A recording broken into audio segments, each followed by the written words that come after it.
आप सभी का स्वागत है topper stock with V K Singh में। और सभी का धन्यवाद, आपने जितना रिस्पांस दिया और सभी के क्वेश्चन कलेक्ट किए हैं और बारी बारी से जानेंगे मोनू प्रसाद से। तो हमारे साथ हैं, सबसे पहले स्वागत करते हैं हम मोनू भैया का, और इन्होंने अपना कीमती समय मुझे दिया है। और ये प्रत्यक्ष जो मतलब पहला मेरा ऑफलाइन इंटरव्यू है, और हम जितने भी क्वेश्चन आपके हैं, चाहे वो फेसबुक पर हों, व्हाट्सएप पे हों, जहाँ पे भी आपने कैसे भी भेजे, किसी और के दोस्त के माध्यम से भी भेजे हैं, कुछ क्वेश्चन ऐसे भी मिले हैं। तो सबसे पहले मैं स्वागत करता हूँ मोनू भाई का। तो थैंक यू सो मच विकास भाई का बुलाने के लिए, क्योंकि इंटरव्यू के लिए काफ़ी लोग काफ़ी समय से मुझे कह रहे थे और मेरे पास कोई अप्रोच जेन्युइनली नहीं था और मैं अप्रोच करना भी नहीं चाह रहा था, क्योंकि मैंने तो प्रिपरेशन सेल्फ की है। तो ऐसा कोई टच में था नहीं कोई टीचर्स, मतलब कि जो कहें कि अब मतलब समथिंग होता है। तो मतलब मैं इसलिए मैंने सारी चीज़ें तो फेसबुक पे लिख दी थी, जितना भी मैं कर सकता था मैंने फेसबुक पे ही कर दिया था, क्यूमेथ ग्रुप में भी डाला था। तो और वैसे भी मुझे ना कैमरे से थोड़ी वो होती है, तो वो भी एक रीज़न था। बट फाइनली मैंने विकास भाई ने अप्रोच किया था, तो मैंने भी कहा कि चलो ठीक है। अब आप लोग भी कह रहे थे और मैं भी, अब किसी ने सामने से पूछा है तो वो भी एक प्रिविलेज टाइप का होता है, तो मैंने कहा कि चलो किसी ने तो पूछा फाइनली। और मैं सबसे पहले यही पूछूंगा भैया, आप अपने बारे में बताइए कि सबसे पहले आप अपने बारे में बेसिक जानकारी, कि आप कहाँ से हैं और आपने जो भी अपनी पढ़ाई कहाँ से की पूरी। तो सब आप सबसे पहले आप अपने बारे में बेसिक्स इन्फॉर्मेशन जितने भी देख रहे हैं लोग उनके बारे में बताएं, कि सभी को लगता है कि टॉपर्स ही ये एसएससी सीजीएल के एग्ज़ाम क्रैक करते हैं। तो आप अपने बारे में बताएं। हाँ, वैसे टॉपर से याद आया कि एक रीज़न और था अप्रोच नहीं करने का किसी भी वेल इस्टेब्लिश्ड टीचर को, क्योंकि लोग टॉपर्स की तलाश में रहते हैं और मैं जेन्युइनली कोई टॉपर नहीं हूँ। ठीक है, मैंने स्ट्रगल किया है और मैं यहाँ तक पहुँचा हूँ, और उतना अच्छा रैंक नहीं। लोग 2 डिजिट वालों 1 डिजिट वालों को खोजते हैं, मेरा वैसा कुछ है नहीं, मैं 3 डिजिट से भी ऊपर हूँ। ठीक है, तो वैसी कोई बात नहीं है कि सिर्फ टॉपर्स ही सामने आते हैं और कुछ कह सकते हैं। तो मैं एक चीज़ कहना चाहूँगा कि हाँ, सभी यही सोचते हैं कि टॉपर्स वाले ही जॉब लेते हैं, ऐसा कुछ नहीं है। टॉपर्स के बाद भी जो लोग सीएसएस मिल रही है भाई को, असिस्टेंट सेक्शन ऑफिसर हैं, तो सबसे पहले गवर्नमेंट जॉब लेना ही अपने आप में एक टॉपर की लिस्ट ही है।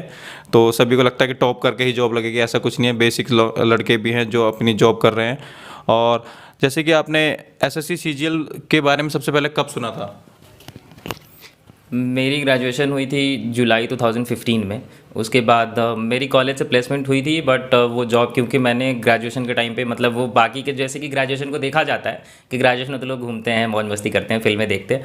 मेरा ग्रेजुएशन पीरियड वैसा नहीं था। मैंने काफ़ी मेहनत करके ग्रेजुएशन अपने आप को होता है ना इस्टेब्लिश किया था। मतलब लोगों ने कहा था कि टॉप 10 में रहोगे अगर तो जॉब तो मिल जाती है, बीटेक वाले ऐसे ही बदनाम थे पहले से। तो मैं टॉप 3 में मतलब अपने आप को शुरू से मैनेज करता आ रहा था। और फाइनली जब ग्रेजुएट हुआ तो जो जॉब मिली थी वो टॉप 3 के बंदे के लिए नहीं थी। गाँव से हुई थी, बिहार से। यहाँ से कोलकाता में आया था शायद 2003 या 2004 में। मैं 6th और उसके ऊपर की पढ़ाई मैंने बंगाल से की है। तो 10th किया, फिर 10th में फर्स्ट डिवीज़न था। 12th किया तो वैसे साइंस मैंने ज़बरदस्ती ले लिया था लोगों के मतलब बढ़ावे चढ़ावे में आकर के साइंस मैंने ले लिया था। मेरी समझ में कुछ नहीं आ रहा था, आज भी नहीं आता वैसे। ठीक है, तो 2nd डिवीज़न से मैंने पास किया था साइंस। फिर उसके बाद बीटेक भी, मतलब होता है ना, घर वालों ने काफ़ी मोटिवेट किया कि तुम कर सकते हो। मैंने कहा ठीक है, मैं कर सकता हूँ। मैं आगे बढ़ा और बीटेक में मैंने जेन्युइनली मेहनत की। 8.25 से मैं बीटेक कंप्लीट किया था। और फिर जो मुझे जॉब मिली थी, प्राइवेट जॉब थी, मैंने छोड़ दिया था। उसके बाद मैं बेटर जॉब के लिए ट्राई कर रहा था। गेट मैंने एक अटैम्प्ट लिया था, कुछ खास हुआ नहीं था। तो फिर लगभग अगस्त सितंबर 2015 में मुझे किसी, एक फ्रेंड है मेरा, उससे मुझे पता चला कि एसएससी नाम की कोई चिड़िया होती है। मुझे पता नहीं था एक्चुअली, ग्रेजुएशन के 3-4 महीने बाद मुझे पता चला। तो मैंने सिलेबस देखा तो उसमें नॉन टेक्निकल सब्जेक्ट थे। तो मुझे ऐसा लगा कि अब जो चीज़ मैंने साइंस ज़बरदस्ती ले ली थी उसको छोड़ने का समय वापस से आ गया है। तो मैंने छोड़ दी और मैंने फिर से नॉन टेक्निकल बैकग्राउंड वाला एग्ज़ाम चूज़ कर लिया। तो बस वही समय था। और फिर उसके बाद ही मैं लग गया, मुझे लगा अब नॉन टेक्निकल सब्जेक्ट है, मुझे तो इतनी बड़ी बड़ी चीज़ें, इतने असाइनमेंट्स बीटेक वालों को हैंडल करने की आदत होती है, तो 4 सब्जेक्ट्स कौन सी बड़ी चीज़ थी, मुझे ऐसा लगा था। तो मैंने इजी लगा कि आपने बहुत सारे सब्जेक्ट्स पढ़े होंगे पहले, तो उसकी कंपैरिजन में एसएससी इजी लगा हो आपको? एग्जैक्टली 6-6 महीने में जो हमारा सेमेस्टर होता है, हर सेमेस्टर में कम से कम 6 पेपर्स होते हैं और यहाँ 4 पेपर पे पूरा एग्जाम बेस्ड है, तो ऑब्वियसली मुझे इजी लगा। तो सबसे पहले जो आपने कौन सा एग्जाम दिया था एसएससी सीजीएल में, कौन से साल में आपने? 2016 से स्टार्ट? 2015 वाला CHSL दिया था मैंने, बिना प्रिपरेशन के ऐसे ही फॉर्म डाल दिया था। और प्री में 63 या 64 मार्क्स आए थे मेरे। तो वहाँ से आपकी जर्नी मतलब स्टार्ट हुई? हाँ, उसके CGL का पहला एग्ज़ाम अगस्त 2016 में, प्रीलिम CGL 16 का दिया था मैंने।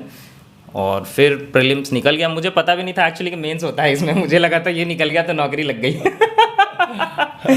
तो जैसे सीजीएल 16 फिर आपने मेंस की तैयारी नहीं की होगी फिर तो?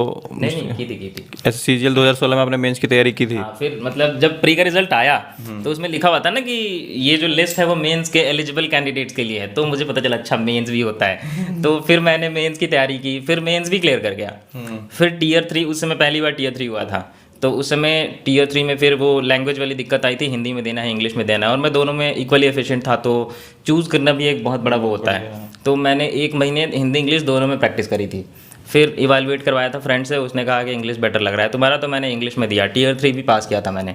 फिर टीयर 4 में सीपीटी के लिए क्वालिफाई किया था, सीपीटी भी दिया था, और मुझे लग रहा था अब तो लग ही जाएगी नौकरी। मैंने हल्ला कर दिया था हर जगह, मतलब घर में और बाहर भी। टाइपिंग जहाँ सीखता था वहाँ क्लासेस होती थी, वहाँ भी मैंने बता दिया था। लोग पूछते थे ना कि टाइपिंग क्यों सीखना है, तो मैं तो मतलब एकदम ऐसा कि हाँ अब तो बस टाइपिंग देना है, 2 महीने में नौकरी लग रही है मेरी।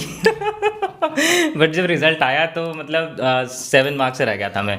502.5 कट ऑफ था, 495.5 मेरा स्कोर था। तो इट वाज लाइक बहुत दुख होता है जबकि इतने सिलेक्शन के इतने पास, या तो आप प्री में ही बाहर हो जाओ तो इतना दुख नहीं होता, लेकिन जब आप जैसी फाइनल लिस्ट से बाहर होते हैं तो उसका ज़्यादा दुख होता है। तो आपने फिर 2017 की प्रिपरेशन स्टार्ट की होगी? हाँ एग्जैक्टली 2017 की प्रिपरेशन शुरू करी थी, क्योंकि वहाँ पे क्या हुआ था, ऐसे तो काफ़ी टूट चुका था मैं, अब वहाँ से आगे बढ़ने की हिम्मत थी नहीं। बट 2016 वाला जो प्रिपरेशन था उसमें पापा मेरे से नाराज़ रहते थे, क्योंकि मैंने कॉलेज से जो जॉब मिला था वो छोड़ दिया था, घर पे रह के तैयारी करी थी। तो होता ना कि एक जैसे कि लोग ऐसे ही इंजीनियर्स को बदनाम करते हैं, और मैं बीटेक के बाद घर पे ही था, तो पापा को काफ़ी बाहर से सुनने को मिलता होगा, तो पापा की नाराज़गी अपनी जगह सही थी। तो फिर लेकिन हुआ ये कि 2 दिन 3 दिन तक मैंने घर पर रिजल्ट बताया भी नहीं था कि आ गया है, और मेरा नहीं हुआ। तो मम्मी को बताया था, मम्मी को लोग बता देते हैं ना, मम्मी सुन लेती है। तो मम्मी ने पापा को बताया होगा। तो 3 दिन बाद पापा ने मुझसे पूछा था कि रिज़ल्ट आया तुम्हारा, तो मैंने कहा हाँ आया तो है, बट मेरा नहीं हुआ। तो पापा को मे भी जो डिफरेंस होता है ना कट ऑफ और मेरे मार्क्स के बीच का, मम्मी ने वो भी बता दिया होगा। तो पापा ने खुद ही कहा कि अच्छा कोई बात नहीं, थोड़े मार्क्स से रह गया है, अगली बार हो जाएगा। तो मुझे वहाँ पे मोटिवेशन मिला कि हाँ ठीक है, मैं मतलब अब घर वालों का सपोर्ट मिला, तो मैं आगे की तैयारी फिर कर सकता हूँ। तो फिर 16 का जैसे भैया आपने बताया कि अपना एग्ज़ाम दिया, और उसके बाद 17 का एग्ज़ाम भी हुआ, तो आपकी 17 के एग्ज़ाम की जर्नी, और उसमें जैसे कि पेपर भी टफ आया था, जैसे मैंने भी दिया था, तो सीजीएल 17 का आपका एक्सपीरियंस कैसा रहा? सीजीएल 17 तो एक्चुअली शुरू ही रेवोल्यूशनरी तरीके से हुआ था, क्योंकि 5 अगस्त को 11 बजे के आसपास सीजीएल 16 का फाइनल मेरिट आया था। मैं ट्रेन में था, प्री के एग्ज़ाम देने के लिए जा रहा था, और रिज़ल्ट हुआ नहीं। तो एक तरफ तो मैं पूरा ब्रोक हो चुका था उस समय, कुछ समझ में आ नहीं रहा था क्या करूँ नहीं करूँ, बट फिर भी मैंने सोचा कि अब नई शुरुआत करनी तो पड़ेगी।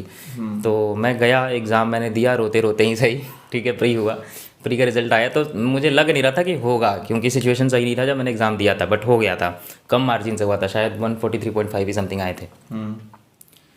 तो हो गया। उसके बाद फिर मैंने मेंस की तैयारी करी, मेंस दिया था। 21 वाला पेपर था मेरा, 21 फेब को हुआ था शायद, और वो हुआ था ना कि पहला डेट उसका था 11 नवंबर को, तो पूरा प्रिपरेशन था, बट वो बढ़ता गया डेट, और जैसे जैसे समय मिलता है वैसे वैसे एस्पिरेंट्स थोड़े लूज़ होते चले जाते हैं। तो फिर भी 21 नंबर का पेपर, 21 फरवरी वाला पेपर काफ़ी बहुत इजी था लोग कह रहे थे, बट मेरे लिए पता नहीं क्यों टफ था। उसमें भी कुछ खास मार्क्स बने नहीं थे, शायद 127 या 28 कुछ ऐसे ही थे मैथ्स में। इंग्लिश में सही था, इंग्लिश में 171 पॉइंट समथिंग थे। तो फिर मेंस हुआ, उसका री एग्ज़ाम हुआ था 9 मार्च को। हाँ, वो पेपर भी काफ़ी बताया था कि लीक हुआ, ये हुआ, उसका प्रोटेस्ट भी हुआ एसएससी के ऑफिस के बाहर। इंग्लिश वाला तो रह गया था, मैथ्स वाला री एग्ज़ाम हुआ, फिर वो भी निकल गया। फिर से टीयर 3 दिया, टीयर 3 भी निकला, फिर सीपीटी दिया, फिर फाइनल में जा कर के 3 मार्क्स से वहाँ भी रह गए। 18 में इनका सिलेक्शन फिर बाद में असिस्टेंट सेक्शन ऑफिसर के पद पर हुआ है। और देखिए, जो भी बच्चे कहते हैं कि मेहनत करने से क्या नहीं हो सकता, 16 में बाहर एक हो गई, 2016 के एग्ज़ाम में भी बाहर हो गए, 2017 में भी 3.5 अंकों से बाहर हो गए। उसके बाद 2018 में जब सिलेक्शन मिलते हैं तो उसकी खुशी अलग ही होती है, और ये पता चलता है कि कितनी कठिन मेहनत की है उन्होंने। कि सभी बच्चों को सीखना चाहिए कि 1-2 अटैम्प्ट के बाद बहुत से बच्चे डीमोटिवेट हो जाते हैं, एसएससी छोड़ देते हैं, और फिर वो रेलवे की तरफ भागने लगते हैं। तो सबसे पहले यही है कि अपना फोकस एक जगह करिए। कि बहुत से लोग फिर बैंक की तैयारी करते हैं कि बहुत जल्दी बैंक में सिलेक्शन हो जाता है, ऐसा कुछ नहीं है। एसएससी का जो भी सिलेबस है वो बिल्कुल अलग है, और बैंक का बिल्कुल अलग है।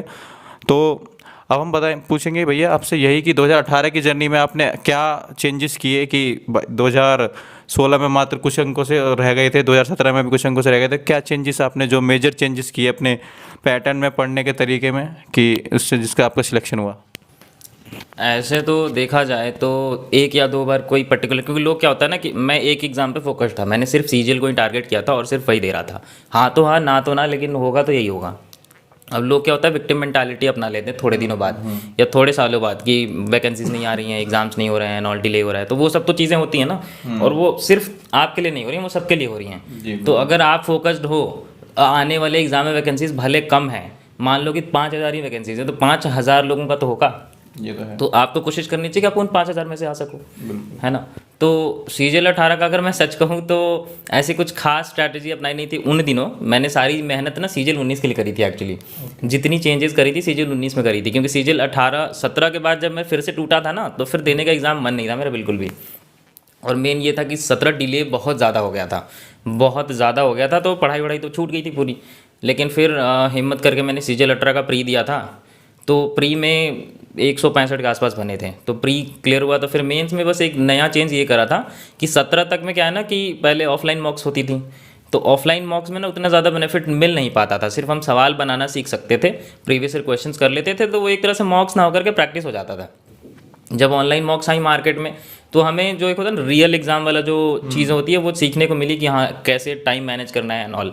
तो मैंने ना 18 के मेंस के टाइम पे मॉक्स बहुत ज़्यादा दी थी, और वही मुझे मेंस में लीड लेकर के आगे ऊपर तक लेके गया। सबसे पहले जो भी बच्चे एसएससी सीजीएल 2021 की तैयारी और जिसके बाद सुन रहे हैं कि सेट एग्ज़ाम आने वाला है, उसकी प्रिपरेशन भी कर रहे हैं, लगभग सबसे पहले मैं ये बता दूं कि प्री सभी का एक जैसा ही रहेगा, चाहे पैटर्न चेंज हो जाए या कुछ भी हो।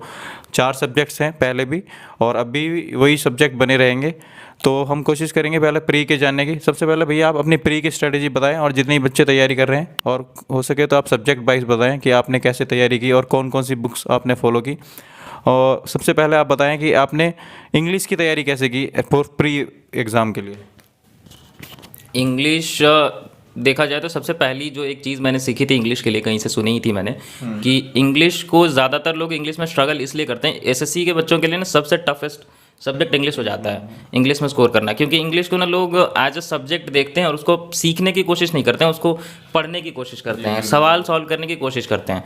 इंग्लिश को अगर एज ए लैंग्वेज देखा जाए, जैसे आप हिंदी को लेते हैं कि आप उसके बारे में बात करते हैं, उसके बारे में उससे उसी लैंग्वेज में लिखते हैं, अगर इंग्लिश को वैसे देखेंगे ना कि एक लैंग्वेज है, तो जैसे हिंदी व्याकरण हमने पहले सीखा था, तो हमें हिंदी बोलना आता है, पास्ट प्रेजेंट फ्यूचर में दिक्कत नहीं आती। तो इंग्लिश को भी अगर वैसे देखा जाए तो इजी हो जाएगा। जब मैंने इंग्लिश शुरू किया था तो ऐसा नहीं था कि मैं इंग्लिश में, मतलब लोग कहते हैं कि बीटेक बैकग्राउंड है तो इंग्लिश तो अच्छी होगी, माशाल्लाह होगी एकदम, तो ऐसा कुछ था नहीं। जब सीजीएल 16 का प्री का रिजल्ट आया था तो इंग्लिश में सिर्फ 20 मार्क्स थे मेरे। तो फिर क्या हुआ था ना कि एक चीज़ जो मैंने वहाँ पे चेंज ये की थी कि मेरा मानना है कि अगर आप कोई भी चीज़ सीखना चाहते हो तो बेटर तरीका होता है कि आप सिखाओ। लोग क्या होता है ना कि बस पढ़ते रहते हैं, दूसरों की हेल्प नहीं करते हैं। तो मैंने वहाँ पे क्या किया था ना कि जब मैंने देखा कि इंग्लिश में 20 मार्क्स आए थे और मैथ्स में शायद 35 के अराउंड थे, तो मुझे लगा मैथ तो इंग्लिश से तो बेहतर ही है। तो मैथ्स उन दिनों पढ़ाता था मैं, तो मैंने मना कर दिया कि मैं मैथ्स नहीं पढ़ाऊँगा, इंग्लिश पढ़ाऊँगा, ठीक है। और फिर मैंने क्या किया, एसपी बख्शी खरीदा था। और जो लोग बुक्स के बारे में पूछते हैं ना, एसपी बख्शी एकमात्र ऐसा किताब है, अगर आप उसको 2 से 3 बार रिपीट कर लो ना, तो फिर और कुछ पढ़ने की ज़रूरत पड़ती नहीं है। बाकी सारी चीज़ें एडिशनल हैं, एसपी बख्शी एकदम कंपलसरी है। तो एसपी बख्शी मैंने लिया था, और मैं क्या करता था कि आप भी ऐसे कर सकते हो, करना भी चाहिए। 6 यूनिट्स हैं उसमें, चैप्टर्स तो बहुत होंगे लेकिन 6 यूनिट्स हैं, और वोकैबुलरी की अलग है, हाँ, ग्रामर की अलग है, तो आर्टिकल्स की अलग हैं, तो यूनिट वाइज हैं उसमें। तो लोग क्या करते हैं ना कि हर चैप्टर को अलग अलग तरीके से पढ़ने की कोशिश करते हैं, रटने की कोशिश करते हैं, जिसमें रूल्स वगैरह दिए रखे हैं। लोगों को लगता है कि रूल्स रटने पड़ेंगे, ऐसा कुछ नहीं है। आपको ना बेसिक्स देखना पड़ेगा यूनिट वाइज। मैंने शुरू में किया था कि एक दिन में एक यूनिट रीड करने की कोशिश करता था, रटने की कोशिश नहीं करता था। बाद में ये टेंशन नहीं लेता था कि मुझे याद हो रहा है कि नहीं हो रहा है। आपको पहले तो समझना पड़ेगा कि इंग्लिश है क्या। इंग्लिश ग्रामर ही है, आप सारे आर्ट जो है पार्ट ऑफ स्पीच है उनको पढ़ लो, आर्टिकल पढ़ लो, वोकैबुलरी देख लो, इसके अलावा इंग्लिश कुछ है नहीं। अगर आपका बेसिक्स स्ट्रांग हो जाता है ना, तो बाकी जो किताबें हैं वो आपके लिए ईजी हो जाएंगी। तो सबसे पहले तो मैंने यही करा था कि यूनिट वाइज मैंने एक जस्ट रीड मारा था 6 दिनों में, 6 यूनिट 6 दिन, मेरे बुक में भी डेट वाइज लिखा हुआ है। तो इससे क्या हुआ कि मुझे अंदाज़ा लग गया था कि एसएससी में है क्या। फिर क्या हुआ था कि मैंने फिर उसके बाद डिवाइड किया कि ये वोकैबुलरी के पोर्शंस हैं, ये ग्रामर का पोर्शन है, ये रीडिंग कॉम्प्रहेंशन वाला पोर्शन है। फिर ऐसे डिवाइड करके फिर क्या करता था मैं कि वीक के 4 दिन ना, जैसे कि आज अगर मैंने नाउन पढ़ा तो फिर मैं कल उसको रिवाइज़ करता था, परसों उसके नोट्स बनाता था, फिर अगले दिन रिवाइज़ करके उसके अगले दिन पढ़ाता था बच्चों को। तो वहाँ से सामने से जो डाउट्स आते थे ना, उससे मेरा कंसेप्ट और ज़्यादा क्लियर हो जाता था। तो जो चीज़ें मैं बता पाया, नहीं तो मैं उनको कहता था मैं अगले दिन बता दूंगा, इसमें कोई शर्म की बात नहीं है कि तुम्हें कुछ नहीं आ रहा, मैं तो खुद पढ़ के पढ़ा रहा हूँ ना। है ना। एक बच्चे ने पूछा था कि इंग्लिश में रीडिंग के लिए क्या न्यूज़पेपर की भी कुछ भूमिका है यहाँ पर एसएससी में, कि खाली यूपीएससी वाले बच्चे ही इंग्लिश के न्यूज़पेपर पढ़ें? क्या आपको क्या लगता है कि इंग्लिश के न्यूज़पेपर की कुछ भूमिका है एसएससी में भी? ऐसे तो देखा जाए तो लोग जो है दूसरों के फुट स्टेप्स पे, लोग जो हैं वो, जो लोग सक्सेसफुल होते हैं ऑलरेडी, जो सक्सेसफुल हैं, हम उनके फुट स्टेप पे चलने की कोशिश करते हैं, हमें लगता है कि हम भी सक्सेस हो जाएंगे। बट डिफरेंट लोगों का डिफरेंट तरीका हो सकता है। ज़रूरी नहीं है कि जो तरीके उसके लिए काम करके वो आपके लिए भी कर जाएंगे। मैंने भी कोशिश करी थी यहाँ 1.5-2 साल पे, जब भी मेरी आंखें खुल जाती थी कि मुझे न्यूज़पेपर पढ़ना चाहिए, तो मैं खरीद लेता था और 1-1.5 महीने पढ़ता था, फिर मन नहीं लगता था, छोड़ देता था। ऐसे ही जनरली होता था। तो ऐसा कोई मुझे नहीं लगता कि कंपलसरी सी चीज़ है। आपके पास किरण चैप्टर वाइज होगी, एमपी पब्लिकेशन होगी। आपके हिसाब से क्या आप ऐसा कर सकते हो, जैसे एक भैया एक्साइज में ही है, सीजीएल 13-14 बैच के हैं शायद, तो उन्होंने एक बार बताया था मुझे कि सीजीएल 13 या 14 जो भी एग्ज़ाम उन्होंने क्लियर किया था, उसमें क्या हुआ था ना कि प्रीवियस ईयर के 2 पैसेजेस एग्जैक्ट एग्जाम में आ गए थे। तो मैंने वहाँ से क्या कैच किया था कि जो लोग न्यूज़पेपर पढ़ने के लिए कहते हैं ना, मैंने वो छोड़ दिया। और मैं क्या करता था कि किरण चैप्टर वाइज में जितने प्रीवियस ईयर रीडिंग कॉम्प्रहेंशंस दिए हुए हैं, मैं उनमें से डेली 2 या 3 रीड करता था और उनके क्वेश्चंस को सॉल्व करता था। तो इससे 2 फायदे थे, आप न्यूज़पेपर में भी तो वही करोगे, तो वही चीज़ें मेरी बुक से हो जाती थी, और वो प्रीवियस ईयर के हैं, तो अगर रिपीट हो गई तो अलग फ़ायदा है फिर। हाँ, अब एसएससी सीजीएल में जैसे कि सबसे पहला जीएस एक बहुत बड़ा इशू रहता है बच्चों के लिए, कि काफ़ी वास्ट सिलेबस है उसका। और आप थोड़ा सा बताएं कि खाली बच्चों के 25-25 मार्क्स भी नहीं आ पाते हैं जीएस में, बाकी सभी सब्जेक्ट्स में तो अच्छे मार्क्स आ जाते हैं, लेकिन जीएस में 25 मार्क्स लाने के लिए उन्हें काफ़ी मेहनत करनी पड़ती है। तो आपका बुक रिसोर्स क्या था और आपने कैसे मेहनत की और कैसे इम्प्रूव किया अपना जीएस को? जीएस तो वैसे एक बीटेक बैकग्राउंड के लड़के के लिए काफ़ी चैलेंजिंग था। तो शुरू में एक्चुअली सीजीएल 16 में तो मैंने अपना दिमाग लगाया था, मुझे क्योंकि सीजीएल 15 का कट ऑफ जनरल कैटेगरी का 102 था। तो सीजीएल 16 में ज़्यादा से ज़्यादा क्या हो जाएगा, 110 हो जाएगा, मैंने ये अनुमान लगाया था। तो मुझे लगा कि जब 200 मार्क्स का एग्ज़ाम होता है, 110 कट ऑफ होना है, तो आप 130 भी लेकर आते हो, 20 का मार्जिन लाते हो तो काफ़ी है। तो मैंने सोचा कि जब 130 लाना है, जो कि 150 के नीचे है, तो 200 की तैयारी क्यों करूं।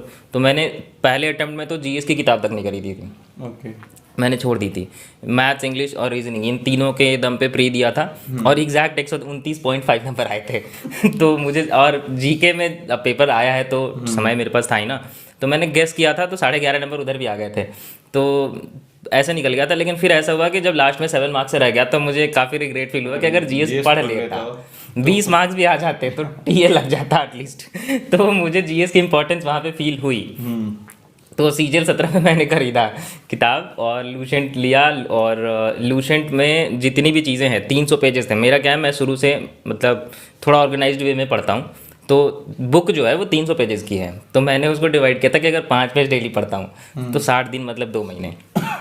तो मैं क्या करता था कि एक हाईलाइटर लेकर के 60 डेज तक हर रोज़ 5 पन्ने पढ़ा, ठीक है। उसको हाईलाइट किया, जो भी अच्छे अच्छे पॉइंट्स थे जहाँ जहाँ से क्वेश्चंस बन सकते थे। और फाइनली जब प्री का रिजल्ट आया था तो फिर से शायद मेरे 14 के आसपास ही मार्क्स आए थे, तो मुझे लगा था कुछ खास फर्क पड़ा नहीं, 3 नंबर के लिए इतना मेहनत कर दिया। तो मुझे ऐसे जीएस में होता है कि कभी कभी जो आपने पढ़ा वही आ जाए, तो हो सकता है कि आपने बहुत कम पढ़ा और आपका आ गया। हाँ, लेकिन कुछ होता है कि आपने बहुत सारा पढ़ा लेकिन तब भी आपका कम आया, तो कम ये तो आया। सिर्फ डिपेंड करता है पेपर पे एग्जैक्टली। कि कैसा एग्जाम आ जाए आपके लिए। तो आप फिर क्या हुआ कि फिर मैंने भी और लोगों से पूछा कि मार्क्स कैसे आएंगे, लूसेंट पढ़ के तो आ नहीं रहे। तो मेरी एक फ्रेंड थी, उसने बताया कि लूसेंट ऑब्जेक्टिव ले लो। ओके, लूसेंट ऑब्जेक्टिव हो गया, एक किरण चैप्टर वाइज का प्रीवियस ईयर, या वो घटना चक्र हिंदी में आती है, दोनों में से कोई एक ले सकते हैं। अच्छी बुक है। तो 3 किताबें कंपलसरी लगी, एक लूसेंट की सब्जेक्टिव, एक लूसेंट का ऑब्जेक्टिव और एक घटना चक्र या किरण में से कोई आप चूज कर सकते हैं। आपने तीनों फॉलो किए? हाँ, इन तीनों को फिर मैंने सीजीएल 18 में बहुत सही तरीके से डेली 1 घंटे में जीके करता था। 200 सवाल किरण ऑब्जेक्टिव के, वो लूसेंट ऑब्जेक्टिव के, 5 पेज लूसेंट सब्जेक्टिव के, और किरण चैप्टर वाइज के 100 सवाल। इतना मेरा डेली का फिक्स था प्रीलिम्स में। फिर उसमें सीजीएल 18 में मेरे 26 नंबर आए थे प्री में जीएस में। तो मुझे लगा कि हाँ, मेहनत करने से रिजल्ट इम्प्रूव तो हुआ है। हाँ, रीजनिंग के लिए भी जैसे बच्चे भी प्री में पूछते हैं कि रीजनिंग को कैसे करें, क्या उसके लिए कोई अलग बुक लें या प्रीवियस ईयर पे ही फोकस करें, तो आपका क्या मानना है कि प्रीवियस ईयर फोकस ही करना चाहिए प्रीवियस ईयर क्वेश्चंस पे ही, या फिर उसके लिए कोई पर्टिकुलर बुक लेनी चाहिए? कुछ बच्चे मैंने देखे रीजनिंग के लिए भी कोचिंग लेते हैं, लेकिन आजकल यूट्यूब पे भी काफ़ी मटेरियल आ गया है, आपको पता है। तो आपने कैसे करी रीजनिंग की तैयारी, और आपने कैसे कौन कौन सी बुक फॉलो की उसके लिए? रीजनिंग के लिए मेरा मानना है कि आप जैसे आप जब प्रीलिम्स का पेपर दे रहे हो ना, तो जो भी आप तैयारी कर रहे हो अलग से, मैथ्स हो गया, इंग्लिश हो गया, जीएस हो गया, इन तीनों के लिए आपको डेली टाइम डेडिकेट करना ही पड़ेगा। बाकी रीजनिंग का क्या सीन है, मेरा ये मानना है कि रीजनिंग को जो आप 1 घंटे डेडिकेट करोगे, उससे बेहतर है कि 1 घंटे में एक मॉक दे लो। रीजनिंग का 25 क्वेश्चन। हाँ, या तो रीजनिंग का दे लो, 1 घंटे में तो पूरा प्री का मॉक आज के डेट में हो जाता है। उन दिनों 200 का पेपर होता था, अब तो 100 का होता है। तो 1 घंटे में आप पूरा मॉक ही दे लो।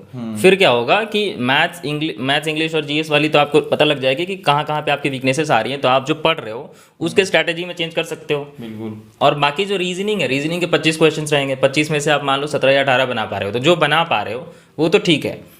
बाकी जो नहीं बने या जो गलत हो गए या जो ऐसा लगा कि बन सकते हैं लेकिन नहीं बने, तो उसके लिए किरण चैप्टर वाइज है। सबसे पहले तो किरण चैप्टर वाइज का क्या फ़ायदा ये है कि रीजनिंग का कोई सिलेबस है नहीं, डेफिनेट सिलेबस नहीं है।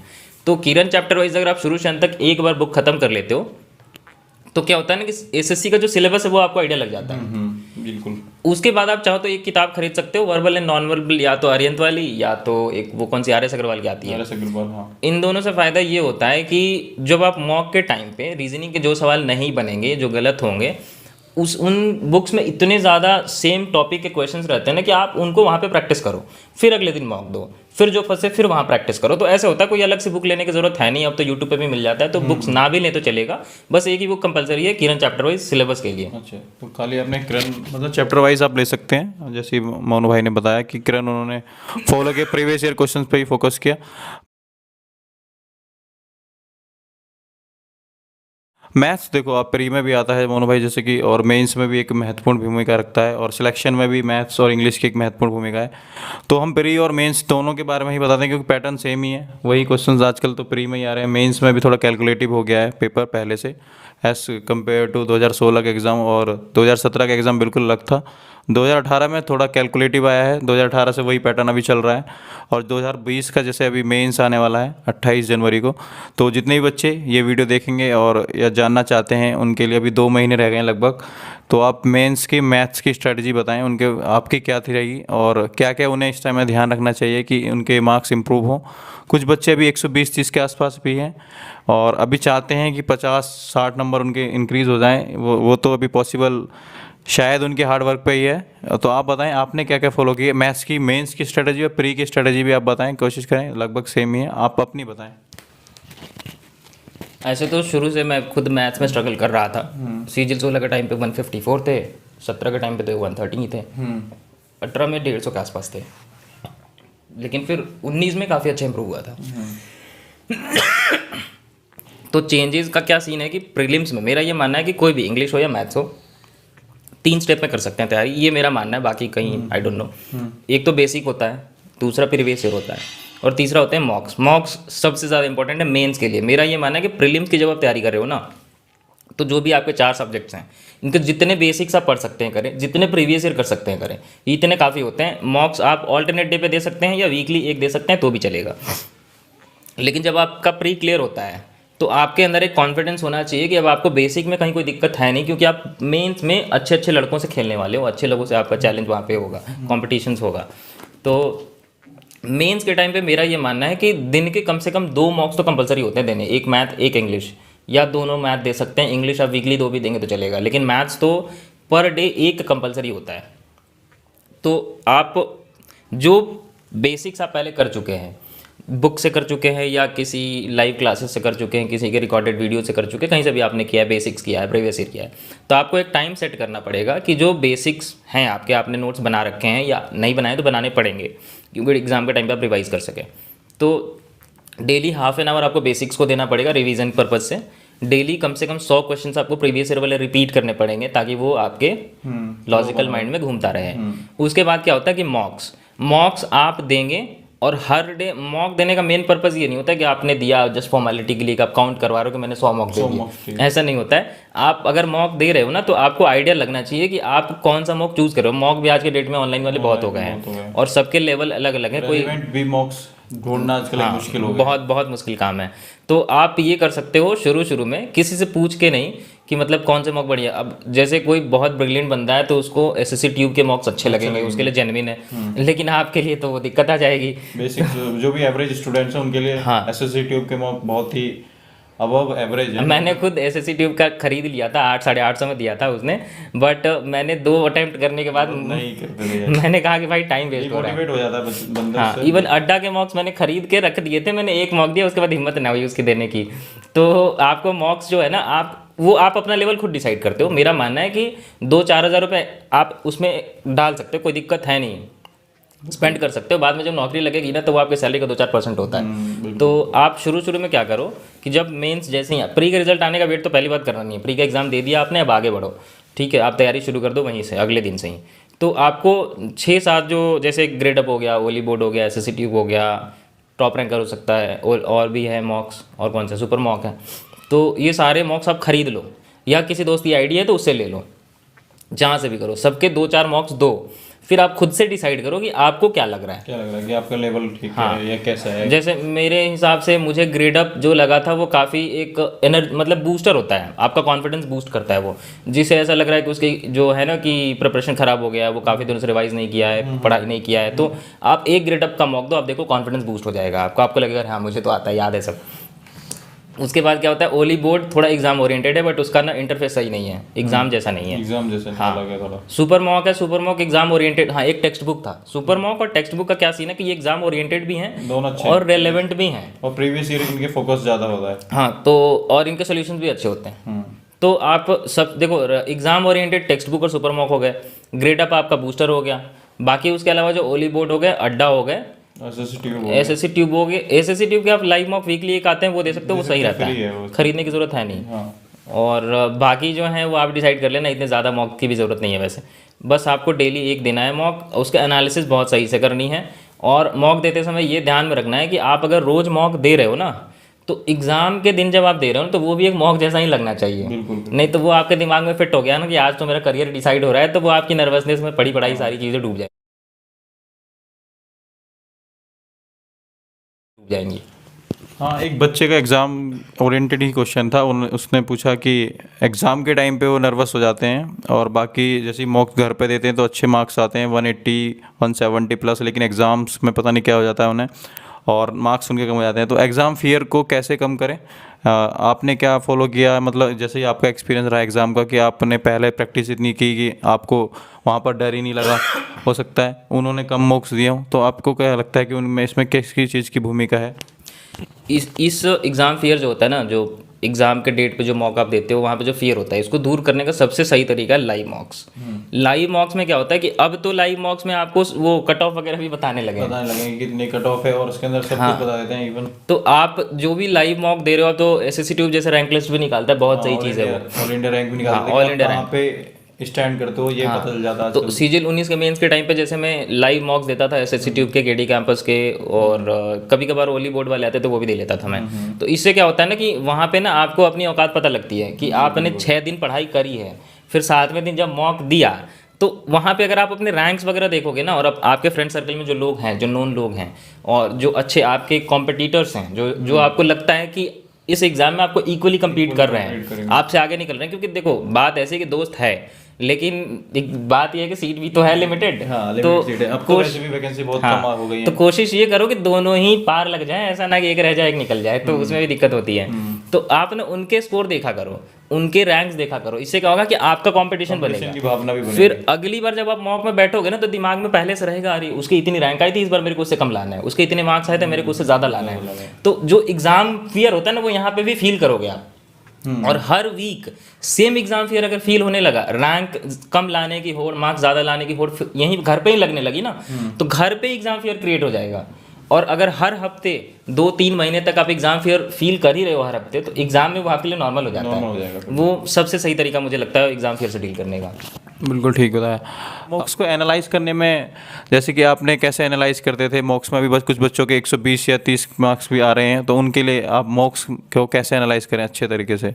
मॉक्स क्या होता था ना कि सीजीएल 18 तक मैं खुद ऐसा होता है कि मॉक आपने 2 घंटे दिया और एनालिसिस आधे घंटे में खत्म हो जाता है। आपने सिर्फ ये देख लिया कि कौन से क्वेश्चन गलत हुए थे और कौन से क्वेश्चन नहीं अटेम्प्ट किए थे, सॉल्यूशंस देखे, कॉपी में नोट किया, बंद, अब अगला मॉक देते हैं। ऐसे नहीं होता। फिर अगर जैसे इस बार मान लो कि आपने 100 क्वेश्चन में से 80 अटेम्प्ट करे थे, 2-3 आपको लग रहे थे बन सकता है लेकिन नहीं बना, 3-4 गलत हो गए, 8-10 नहीं अटेम्प्ट किया। अगर आपने सही से एनालिसिस नहीं करी तो हर मॉक में वो होता रहेगा। और दिक्कत सबसे बड़ी क्या आती है कि हर मॉक में जो क्वेश्चंस गलत होते हैं, जो नहीं अटेम्प्ट होते हैं, वो अलग अलग टॉपिक से आते हैं। तो ऐसा लगता है कि या तो मुझे सब आता है, इनके क्वेश्चंस ही रेलेवेंट नहीं है। हाँ। या तो ऐसा लगता है कि सब में कुछ ना कुछ वीकनेस है, मेरी पढ़ाई ही सही से नहीं हुई है। तो दोनों में ही दिक्कत है। तो वहाँ पे एनालिसिस का जो सिस्टम है कि कम से कम 2 घंटे का मौका आप दे रहे हो ना, तो एनालिसिस अगर आप ढंग से करोगे ना, तो शुरू में ना 6-6 घंटे लग जाते हैं एक मॉक के एनालिसिस करने में। धीरे धीरे अगर आप डेली मॉक दे रहे हो, 2 हफ्ते के अंदर वो जो एनालिसिस वाला टाइम है वो 2 घंटे पे आ जाएगा। 1 महीने के अंदर वो 1.5 घंटे पे आएगा, फिर 1 घंटे पे भी होने लगेगा। लेकिन इसका मतलब नहीं कि जबरदस्ती आप 1 घंटे पे लेके आ जाओ। एनालिसिस का क्या सीन है कि सबसे पहले तो आपने जैसे मॉक कंप्लीट कर लिया ना, तो शुरू से जितने क्वेश्चंस आपने सही करे हैं, उसमें भी क्या होता है कि कुछ क्वेश्चंस मतलब ऐसे ही बाई लक सही हो जाते हैं। कुछ क्वेश्चंस का क्या होता है कि आंसर्स आपको पहले से पता होते हैं, कहीं देखा हुआ होता है, तो आप फटाक से आंसर मार के निकल जाते हो, आपने बनाया ही नहीं है उसे।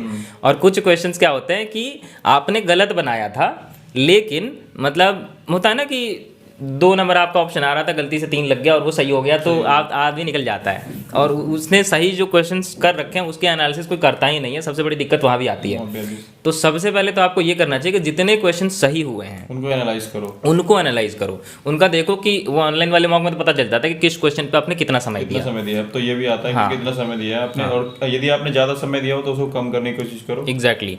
जिस क्वेश्चन में, क्योंकि देखो 100 सम्स आते हैं, आपके पास 1 घंटे 20 मिनट का समय होता है। तो जनरली आपके पास कितना समय है? 1 मिनट भी नहीं है एक सवाल के लिए, है ना। तो 30 सेकंड 35 सेकंड में एक सवाल आप करो। तो अब जैसे जरूरी नहीं कि हर सवाल 30 सेकंड में ही करो, कोई बहुत ज़्यादा इजी होते हैं तो 5 सेकंड में भी कर सकते हो, कोई बहुत ज़्यादा टफ होते हैं तो 2 मिनट भी कर सकते हो। तो सबसे पहला तो सीन ये है ना कि जैसे मैं करता था कि अटैम्प्ट करने के समय पे ही मैं डिवाइड करता था 60-40 या 60-30-10 के रेशियो में। तो जैसे होता है कि 60 to 65 क्वेश्चंस डूएबल होते हैं। अगर जो भी एक सीरियस बंदा है, मेंस की तैयारी कर रहा है, उसके लिए 65 क्वेश्चंस बहुत इजी होते हैं, वो 1 घंटे में कर सकता है। बाकी के 1 घंटे में आप जो 65 में से 35 बचे, उसमें से 20 सवाल आप नेक्स्ट 30 मिनट में कर सकते हो, क्योंकि वो थोड़े से टफ होते हैं। फिर जो बाकी के 10 बचेंगे वो हाई लेवल के होते हैं, उसके लिए आपके पास आधे घंटे हैं। उसके लिए आपके लिए टाइम होना चाहिए, काफ़ी समय आपके पास। तो वो तो अटेम्प्ट करने की स्ट्रैटेजी होती है, फिर भी एग्जाम में थोड़ा वो हो जाता है। तो यही आप डेली मॉक जो दे रहे हो ना, अटेम्प्ट करने वाला मैं बता दूंगा फिर। लेकिन अभी फिलहाल हम लोग कहाँ पे थे कि एनालिसिस कैसे करना है। तो एनालिसिस वाले में क्या है कि जो भी सवाल आपने कर रखा है उसमें जो सही हुए हैं उनकी एनालिसिस कैसे करनी है कि देखो कि जो भी सवाल 30 सेकंड में बन गए हैं उनको बस एक बार कॉपी पे करके देख लो कि आपने सही करा था या नहीं, अभी कर सकते हो कि नहीं। क्योंकि एग्जाम में क्या होता है ना कि प्रेशर में अगर कुछ सवाल गलत होते हैं तो कुछ सही भी हो जाते हैं। ये भी है। तो और जो जिसमें 30 सेकंड से ज़्यादा लगा है ना, उसको थोड़ा टाइम लेकर के बना के देखो। अपना सोल्यूशन और जो मॉक का सोल्यूशन है दोनों को मैच करो, जो बेटर है उसको नोट कर लो, ठीक है। तो ऐसे होता है।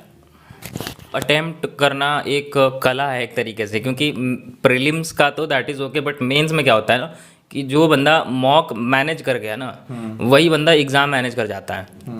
और एग्ज़ाम में पेपर आप 2 घंटे के अंदर कैसे मैनेज करते हो उसी पे डिपेंड करेगा कि आपका स्कोर कितना होता है। क्योंकि सबको उतना ही समय मिलेगा, उतने ही सवाल मिलेंगे, फिर भी सबके अगर मार्क्स डिफरेंट होते हैं तो पहला रीज़न ये होता है कि किसी बंदे ने मेहनत ज़्यादा की, किसी ने कम की, कोई ब्रिलियंट था, कोई एवरेज था। लेकिन सबसे बड़ा फैक्टर ये है कि उसने जो समय मिला था प्री और मेंस के बीच में उसको तैयारी कैसे किया। तो मॉक अटेम्प्ट करने का जो सीन होता है कि सबसे पहले तो आपको ये सोच के बैठना पड़ेगा। आप जब मॉक मान लो कि 11 बजे देने वाले हो तो 10:45 पे बैठ जाओ। 15 मिनट माइंडसेट बनाना होता है कि मैं कैसे अटेम्प्ट करूंगा। लोग ये करते नहीं हैं, वो 10:55 पे आएंगे, कंप्यूटर वगैरह सेट करेंगे, सीधा मॉक ऑन। ऐसे नहीं होता, वो एक टेम्पोर हो जाता है। और एग्जाम बिल्कुल अलग होता है। 20-25 मिनट बैठे रहते हैं डेस्क पे, सोचते हैं, फिर वहाँ पे नर्वस हो। एग्जैक्टली। तो आप क्या करो कि जितने बजे भी आप मॉक देने वाले हो तो 15 मिनट पहले तो बैठ जाओ।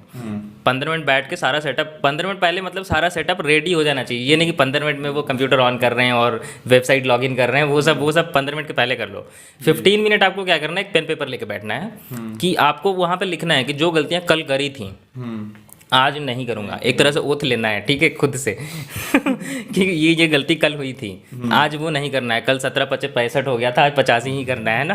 तो ये चीज़ें लिख लेनी है वहाँ पे। तो अटेम्प्ट करने की सबसे पहली स्ट्रैटेजी ये है कि स्किप करना आना चाहिए। ये सीजीएल 15 का टॉपर था ना वो कौशिक राज, हाँ, उन्होंने ये उन्होंने सीखी थी मैंने, और ये काफ़ी काम आई थी मेरे। ठीक है, तो उन्होंने, उनकी वीडियो है 2 मिनट की, शायद 3 मिनट की वीडियो, रामो सर वाले चैनल पे उन्होंने कहा कि स्किप एंड स्किप। वो उसको मैंने मंत्र बना लिया था, आप भी बना लोगे तो बेहतर होगा। उसमें उसका फ़ायदा क्या होता है ना स्किप का, कि जैसा कि मैंने पहले बताया कि 100 क्वेश्चंस में थे 65 क्वेश्चंस डूएबल होते हैं। तो आपको स्किप करके ना विदिन 1 आवर वो 65 क्वेश्चन चुन के करने हैं। शुरू में क्या होता है कि आपने 2 क्वेश्चंस कर दिए, तीसरे आ गई अच्छी क्वेश्चंस, तो आप बैठ गए उसी पे 5 मिनट। तो इससे क्या होता है ना कि बाद में आपको टाइम कम पड़ जाता है। यही है कि स्किप की कला आनी चाहिए आप सभी को, कि जितने भी टफ क्वेश्चन है आप इसमें स्किप करते हुए जाएं। सबसे पहले इजी क्वेश्चन पहले राउंड में लें, उसके बाद फिर जो आप कर सकते हैं आप उसे मार्क करते हुए जाएं। सेकंड राउंड में आप उन्हें कीजिए, और जो भी टाइम बचा थर्ड राउंड के लिए कि जो आप कर सकते हैं ट्राई कीजिए। जो वो होते हैं ना, मतलब क्या बोलते हैं उसको, मिसलेनियस क्वेश्चंस। फर्स्ट राउंड में आपको इजी वाले 65 क्वेश्चंस करने हैं। सेकंड राउंड होना चाहिए, ठीक है। फर्स्ट राउंड 1 घंटे का होता है, या आप टाइम देख लेना, बगल में टाइमर लगा लेना कि हर दिन का नोट करना कि आज 1 घंटे में इतने क्वेश्चंस हुए थे, तो कल आपको इससे इंप्रूव करना है जी। ठीक है, ये हर दिन आप नोट करोगे ना तो आपको आइडिया लगेगा कि स्किप करने में आप कितना माहिर हो पा रहे हो। नहीं तो फिर 2-4 बार मॉक देखो, 5वीं बार आदमी कैजुअल हो जाता है कि छोड़ो यार, हो नहीं रहा, हटाओ इसको, बात खत्म। ये तो वही अटैम्प्ट करने के बाद। अब मैं फिर से आपकी कोशिश करूँगा कि आप एक बार और बताएं कि जितने भी बच्चे देख रहे हैं कि आप एनालाइज कैसे करते थे उन्हें, और बाद में जब राइट और रॉन्ग क्वेश्चंस होते हैं उसको भी डिटेल में बताएं कि पूरा एग्ज़ाम को कैसे भी, जितने भी मॉक्स देते हैं बच्चे, उन्हें एनालाइज करने की सबसे बड़ी कला है। तो आप एनालाइज क्या करते थे, कैसे करते थे, आप बताएं। एनालिसिस की एक चीज़ तो मैंने बताई कि जो सही हुए हैं क्वेश्चंस उनको तो एनालिसिस करना ही करना है। क्योंकि कई बार उनमें भी ना आपको अच्छे क्वेश्चंस मिल जाते हैं, बाई चांस सही हो जाते हैं, या आपने तुक्का मार दिया था। क्योंकि होता क्या है ना कि जब आप देखते हो ना कि 5 मिनट बचा है और 15 सवाल बचे हैं, तो आप एक गो थ्रू करते हो, 2-3 सवाल आपको मतलब ऐसा लगता है, गट फीलिंग आती है कि ये वाला आंसर सही है, तो आप मार के निकल जाते हो।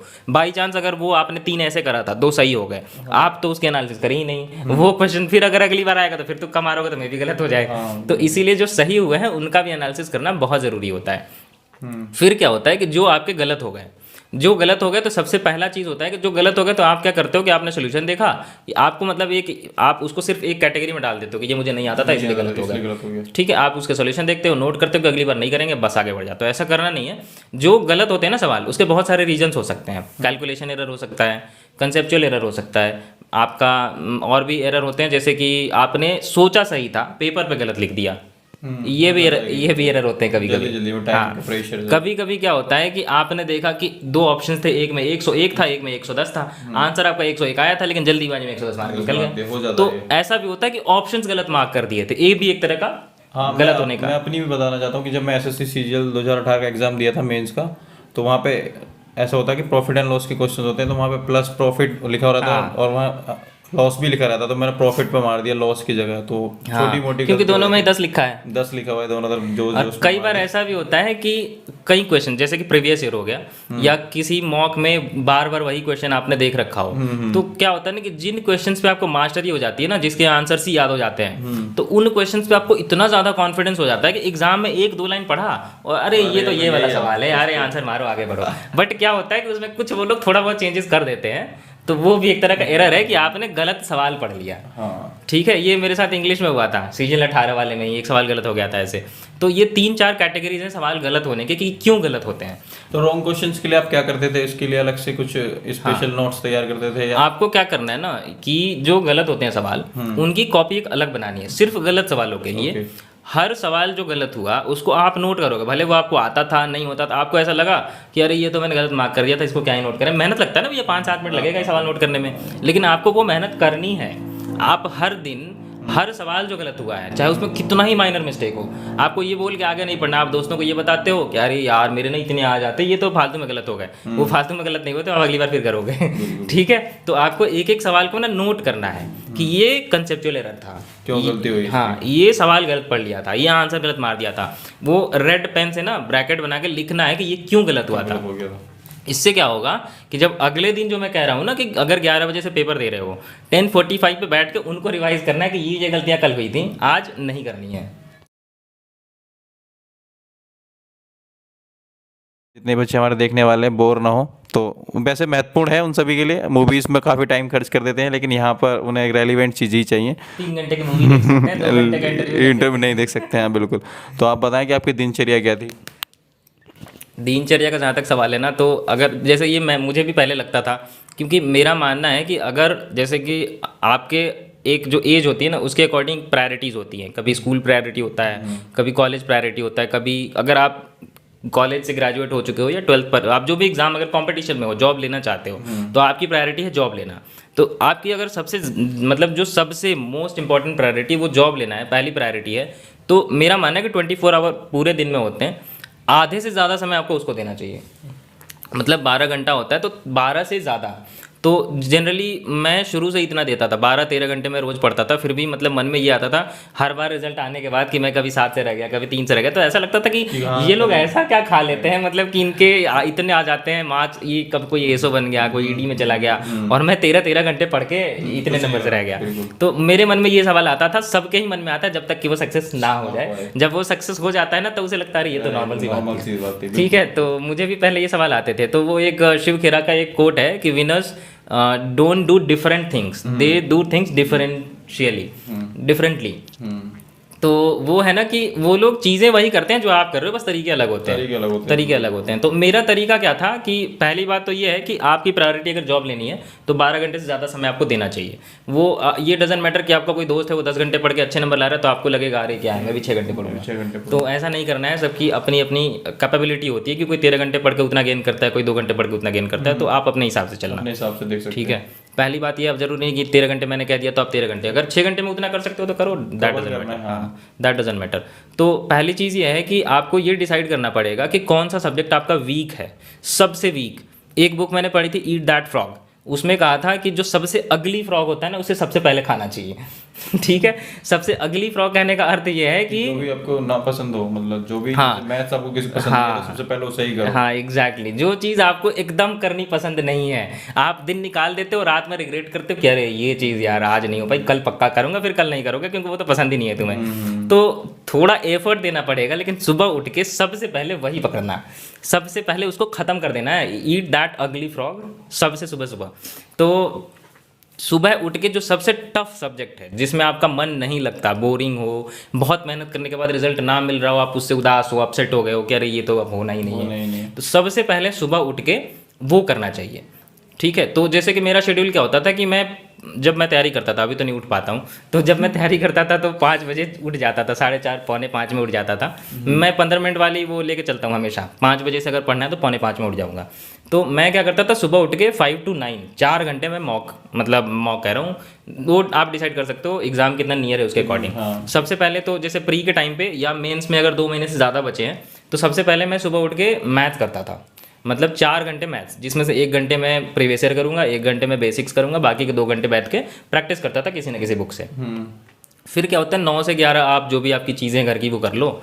फिर 11 बजे से मैं मॉक देने बैठता था। ठीक है, तो 11 से अगर प्री का है तो 12 बजे तक दोगे, मेंस का है तो 1 बजे तक दोगे, दोनों के लिए सेम स्ट्रैटेजी है। 2 घंटे का मॉक होता है, फिर आपने मॉक दे लिया, 1 बज गए, 1 बजे से आप मतलब कोशिश करना कि बाकी जो चीज़ें ना घर की खाने वानी, क्योंकि मैंने कहा ना प्रायोरिटी आपकी जॉब लेनी है, जॉब लेने के बाद आप खाते रहना, जैसे मैं अभी खाते रहता हूँ घूम घूम के। ठीक है, तो वो एक शेड्यूलिंग होती है। 1 बजे तक आपने कंप्लीट कर दिया। अब जैसे कि 1 बजे के बाद 2 बजे तक, 1 से 2 के बीच का जो समय होता है, उसमें आप उसमें जो सही सवाल हैं आपके, उसको एनालाइज कर लो। ठीक है, फिर क्या होता है, 2 बजे आप जो भी अपना लंच वगैरह कर सकते हो। फिर 3 से 6 का जो समय होता है, उसमें जो नहीं बने या जो गलत हो गए उनको एनालिसिस तो करनी है, साथ में उनको नोट डाउन भी करना है, और उनसे रिलेटेड आप यूट्यूब पे वीडियोस खोज के वॉच लेटर में कर सकते हो। अपने जितने भी डाउट्स हैं वो क्लियर कर सकते हैं, या बुक्स वगैरह में देख सकते हैं। पर्टिकुलर अगर क्वेश्चन है किसी बुक से, तो वहाँ जाके उसका सॉल्यूशन कैसे किया एग्जैक्टली, और उसका, या उसमें आप अपना रीजनिंग भी मैनेज कर सकते हो अगर प्री दे रहे हो तो। बाकी क्या होता है कि फिर 6 बजे से 7 बजे तक अपना फ्री टाइम लो। फ्री टाइम लेना भी बहुत ज़रूरी है। फिर 7 बजे से 10 बजे तक आप इंग्लिश करो। 1.5 घंटे बेसिक्स रिवाइज करने होते हैं, चाहे एसपी बख्शी से करो, चाहे प्लिंथ टू पैरामाउंट से करो, चाहे जहाँ से करो। बाकी के 1.5 घंटे एमबी पब्लिकेशन हो गया, मिरर ऑफ कॉमन एरर हो गया, ये सारी चीज़। जैसे मैं क्या करता था कि सुबह सुबह मैंने 4 घंटे मैथ कर लिया, 5 से 9 4 घंटे हो गए, फिर 11 से 2 करता था मैं 3 घंटे का शेड्यूलिंग, फिर 3 से 6 करता था मैं 3 घंटे का शेड्यूलिंग, फिर 7 से 10। तो ये मेरा फिक्स था, इसमें मैं कुछ और नहीं करूँगा, मतलब नहीं करूँगा, चाहे कोई दोस्त बुला ले, चाहे मम्मी ने कुछ लाने को कह दिया, मैं मतलब घर वाले आपको सपोर्ट कर रहे हैं तो इतना होता है ना कि आप कह दो कि मम्मी 6 से 7 के बीच में जो मंगाना है मंगा लो, तो वो आपको करना होता है, वो आप घर वालों को मैनेज कर लो थोड़ा। और घर वाले भी डिस्टर्ब नहीं करेंगे, अगर आप डेडिकेशन देकर के अच्छे से पढ़ाई कर रहे हो तो उनको ही पता होता है कि बंदा मेहनत कर रहा है तो करने दो। जानना चाहते हैं कि जितने बच्चे हैं वो इंग्लिश की स्ट्रेटजी जानना चाहते हैं। अभी मेंस का भी एग्ज़ाम बहुत नज़दीक आ गया है, 2 महीने रह गए, तो आपकी क्या स्ट्रेटजी थी 2020 में? जितने भी बच्चे मेंस की तैयारी कर रहे हैं उनके लिए क्या कहना चाहते हैं आप? इंग्लिश का जहाँ तक सवाल है तो वही 3 चीज़ें मैथ्स वाली ही हैं, बेसिक, प्रीवियस ईयर और मॉक्स। ठीक है, मॉक्स आप इसको इक्वल टू प्रैक्टिस भी कह सकते हो। तो एक हफ्ते में कितने मॉक्स देने चाहिए इंग्लिश के लिए कम से कम? इंग्लिश के लिए मिनिमम की बात करो तो 2, वो तो कंपलसरी है, मिनिमम 2। मैक्सिमम आप 7 भी दे सकते हो, 9 भी दे सकते हो, आपके अपनी टाइम के ऊपर या आप कैपेबिलिटी के ऊपर डिपेंड करता है, क्योंकि मैक्सिमम की कोई लिमिट नहीं है। तो जैसे मेंस है इंग्लिश का, बुक रिसोर्सेज बेस्ट क्या रहेंगे अभी जो भी बच्चे हैं? कि प्रीवियस ईयर पे जाना चाहिए उन्हें, या कुछ जैसे बेसिक्स बुक है इंग्लिश ग्रामर के लिए, तो और या कोई और कुछ चीज़ उन्हें करने की ज़रूरत है अभी? 3-4 किताबें इनफ है आई थिंक। मैंने भी वही करी थी। वैसे मैंने तो सेल्फ प्रिपरेशन किया था, और मैंने जब शुरू किया था तब सारी चीज़ें ऑफलाइन थी, तो ज़्यादा आइडिया मिलता नहीं था फेसबुक एंड यूट्यूब वगैरह से। तो मैं सारी किताबें खरीद के ट्राई करता था, जो समझ में आता वो रख लिया, नहीं तो OLX पे भेज दिया। OLX आ गया था 2015 में, मैंने काफ़ी किताबें बेची हैं। ठीक है, तो लेकिन अब मैं ये कह सकता हूँ कि 3-4 किताबें इनफ है। अगर मैं पता उन दिनों किताबें खरीदता भी था ना तो छुपा के खरीदता था, लोगों को मतलब ऐसा ना लगे कि ये कितनी किताबें खरीद रहा है। तो मैं बताता नहीं था किसी को। हाँ, होता भी है ना कि बहुत से बच्चों को अभी मेंस का एग्जाम आ रहा, तो मेंस की बुक खरीद लो एकदम। हाँ, मेंस की बुक मार्केट में मिल जाएगी। मेंस अभी जाएंगे ना आप मुखर्जी नगर या कहीं पे भी, कि वहाँ मेंस स्पेशल एक बुक आ गई होगी, तो बच्चे नए नए जो भी अभी कंपटीशन की तैयारी, जिन्हें ज़्यादा नॉलेज नहीं है, वो एकदम खरीद लाएंगे। जैसे अभी सुबह मेरे से किसी ने पूछा था कि पता नहीं, हाँ, राकेश यादव सर की इंग्लिश की कोई बुक आती है शायद, और उसने कहा था कि MB, दोनों में से कौन सा लूँ। तो देखो बात ऐसी है कि ऑब्वियसली तुम अगर यहाँ तक पहुँचे हो तो MB तुमने कहीं ना कहीं थोड़ी बहुत कर रखी होगी, तभी यहाँ तक पहुँचे हो। ठीक है, तो मेरा मानना है कि जो किताबें आती रहेंगी मार्केट में, किताबें कभी नहीं रुकने वाली हैं, हमेशा हर साल अपडेट करके नई किताबें आ जाती हैं।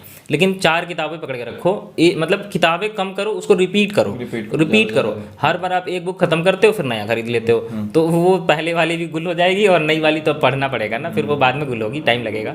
तो लेकिन मेरा मानना है बेसिक्स के लिए ये आपका जो एसपी बख्शी की किताब है जनरल इंग्लिश, और प्लिंथ टू पैरामाउंट भी कंपलसरी, आई थिंक बहुत सही किताब है वो, क्योंकि उसमें to the point exam oriented चीज़ें दी हुई हैं। तो बेसिक्स के लिए प्लिंथ टू पैरामाउंट को वॉल्यूम 1 और 2 और एसपी बख्शी, ये 2 किताबें लेनी है आपको। इनको पढ़ना है, सही से पढ़ना है, और इनके नोट्स बना लेने हैं। प्रीलिम्स के टाइम पे ही अगर आप नोट्स बना लिए तो मेंस में किताबों की जरूरत नहीं पड़ेगी, बस नोट्स रिवाइज करोगे। फिर क्या होता है प्रीवियस ईयर में क्या होता है, पहले लोग किरण चैप्टर वाइज खरीदते थे, मैंने भी खरीदी थी, मैंने इवन 2 बार खरीदी थी, क्योंकि पहले CGL 16 के टाइम पे मैं कॉन्फिडेंट था कि मेरी जॉब लग जाएगी, तो मैंने बेच दिया था उसको। ठीक है, तो बाद में फिर से खरीदनी पड़ी थी। आप ये गलती मत करना, जब तक मेरिट ना आ जाए, हाँ, जब तक मेरिट ना आ जाए किताबें इधर उधर मत करना। तो इससे बहुत नुकसान हो गया था, क्योंकि उसमें मार्क करके रखी थी, काफ़ी चीज़ें फिर से करनी पड़ी थी सब। तो 2-3 बुक्स हैं आपको लेनी चाहिए, प्लिंथ टू पैरामाउंट और एसपी बख्शी। उसके बाद प्रीवियस ईयर के लिए आप ले सकते हो MB पब्लिकेशन, इससे बढ़िया किताब मार्केट में है नहीं। MB पब्लिकेशन से क्या होता है कि पहला तो उसमें सारी मतलब पेपर वाइज दी हुई हैं चीज़ें, तो आप उसे डेली प्रैक्टिस कर सकते हो। अगर 200 क्वेश्चन का टारगेट रखना चाहिए। मैं क्या करता था, जैसे क्योंकि उसमें क्या है ना कि कुछ 50-50 क्वेश्चंस वाले सेट हैं, कुछ 25 क्वेश्चंस वाले भी सेट है, और कुछ 100 क्वेश्चंस वाले भी सेट है, कुछ तो 200 वाले भी हैं। तो इसमें क्या होता है ना कि अगर पेपर वाइज करोगे ना, मैं 4 पेपर रोज करूंगा, तो कभी 25 क्वेश्चन वाले कर लोगे, कभी 200 वाले कर लोगे, दिक्कत हो जाएगी। तो मैं ये करता था कि 200 क्वेश्चन मुझे करने हैं, चाहे वो 8 पेपर में हो जाए, 4 पेपर में हो जाए, 2 पेपर में हो जाए, 1 पेपर में हो जाए, दैट डजंट मैटर। 200 क्वेश्चन आपको रोज करने हैं, और उसका बहुत बढ़िया चीज़ ये है कि उसमें जो भी डाउट्स आएंगे सोल्यूशन बहुत सही से समझा कर दिए हुए हैं, तो हाईलाइट करते रहना, और जो भी सवाल बहुत ज़्यादा बार गलत हो उसको कॉपी में भी नोट डाउन कर सकते हो, पेज नंबर मार्क कर सकते हो, मोड़ सकते हो, जो भी करो। और ये हो गया आपका बेसिक और प्रीवियस ईयर में एक चीज़ और कर सकते हो कि मिरर ऑफ कॉमन एरर की बुक आती है, मिरर, हाँ, एरर वाली। वो एरर के लिए उससे बढ़िया किताब आई थिंक इंडिया में है नहीं SSC एस्पिरेंट्स के लिए, तो वो भी ले लेना, मिरर ऑफ कॉमन एरर और MB पब्लिकेशन, ये 2 प्रीवियस ईयर के लिए। जैसे कि SSC मेंस के बाद अब एक एग्ज़ाम नया जुड़ गया है, 2015 से CHSL से जुड़ा था वैसे सबसे पहले ये, लेकिन अभी हो गया है Tier 3 डिस्क्रिप्टिव एग्ज़ाम। इसे एक लक बेस एग्ज़ाम भी है ये, क्योंकि इसमें कुछ पता नहीं चलता, मार्क्स कभी कभी किसी के 80 आ गए हैं और किसी के 40 मार्क्स भी आ जाते हैं। तो आपने डिस्क्रिप्टिव एग्ज़ाम की तैयारी कैसे की, और आपने कौन सी मीडियम में मतलब इसका एग्ज़ाम दिया था, इंग्लिश में दिया था, हिंदी में दिया था? आपने कहाँ कहाँ से इसके लिए रिसोर्स, कोई अलग से रिसोर्स लिया या नहीं लिया, या फिर आपकी जो भी पर्सनल है लाइफ चलती है उसी से ही आप लिखने की कला भी सीखते हैं? तो आपका क्या एक्सपीरियंस रहा टायर 3 के लिए? मेरा क्या था ना कि वैसे तो मैं काफ़ी खुश था जब टीयर 3 हुआ था, क्योंकि इंटरव्यू से डर लगता है मुझे। पहली बार दे रहा हूँ मैं तो इंटरव्यू से तो मुझे काफ़ी डर लगता है। तो सीजीएल चुनने का एक रीज़न ये भी था कि उसमें इंटरव्यू नहीं था, अदरवाइज बीटेक के बाद जितने जॉब्स होते हैं इंटरव्यू देना पड़ता है। तो ये तो अच्छी बात थी। और सीन ये था कि कॉलेज के दिनों में ना बीटेक में हर सेमेस्टर में 2 थ्योरी पेपर्स होते हैं। तो और थ्योरी पेपर्स में मैं सिर्फ 3 दिन पढ़ता था। एक दिन बुक को पूरा रीड करता था, दूसरे दिन एक बार और रीड करता था, और तीसरे दिन मैं दिन भर बैठ के नोट्स बनाता था। इससे क्या होता था ना कि चीज़ें अगर जब आप लिखते हो ना चीज़ें, तो दिमाग में थोड़ी थोड़ी बैठ जाती हैं, याद रह जाती हैं। तो जब सवाल एग्जाम में आते थे ना, तो उस जो भी सवाल है उससे रिलेटेड 10% चीज़ें मेरे दिमाग में रहती थी, बाकी मैं उसको फैला देता था। ठीक है, मतलब इलाबोरेट कर देता था खुद से, हाँ, कुछ भी उसको खींच तीर के बढ़ाता था, और मार्क्स अच्छे आते थे। मतलब ठीक है, बुरी चीज़ है, बट थ्योरी पेपर के लिए इनफ है, क्योंकि प्रैक्टिकल तो है नहीं वो। तो सेम चीज़ मतलब मैंने जब सीजीएल 16 पहली बार दिया था, तो पहले दिक्कत तो लैंग्वेज को ही थी। तो मैंने लगभग 1-1.5 हफ्ते हिंदी इंग्लिश दोनों में दिया था। फिर दोनों में जो चूज़ करना पड़ा तो मुझे इंग्लिश ही ज़्यादा बेटर लगा। इसमें आप कंफर्टेबल हो, आप उस भाषा का चयन किए हैं। ऐसा नहीं है कि हिंदी वालों को ज़्यादा मार्क्स मिलते हैं, इंग्लिश वालों को मिलते हैं। ये काफ़ी कंफर्टेबल हो आप उस भाषा में दो। एक ये काफ़ी वो है, जैसे लोग पूछते रहते हैं कि भैया आपने हिंदी में दिया था कि इंग्लिश में दिया था, अगर आपके अच्छे मार्क्स आए हैं तो उन्हें लगता है कि लैंग्वेज की वजह से आ गए, या होता है ना कि किसी ने हिंदी में अच्छे मार्क्स आ गए तो लोगों को लगता है हिंदी में बढ़िया मिल रहा है, किसी को लगता है कि हिंदी में लिखने वाले के ऊपर भी है। नहीं, आप जिस भाषा में आप कंफर्टेबली लिख सकते हो। मैंने इंग्लिश में मतलब मैं सही से लिख पा रहा था, क्योंकि इंग्लिश टच में था, बीटेक में भी पूरा इंग्लिश ही यूज़ हुआ था। और हिंदी का क्या है, आती तो है, लेकिन हिंदी बोलनी आती है, लिखना आपने अलग बात है। हिंदी व्याकरण सीखनी पड़ेगी आपको उसके लिए, ठीक है, वो हर्षीकार दीर्घिकार काफ़ी दिक्कतें आती हैं उसमें। तो मैंने हिंदी छोड़ दिया वहाँ पे और इंग्लिश ही चूज़ किया था। और उसमें क्या होता है कि एक ही बुक लगेगी, वो ए से 250 A151 है शायद, आर्यन पब्लिकेशन की।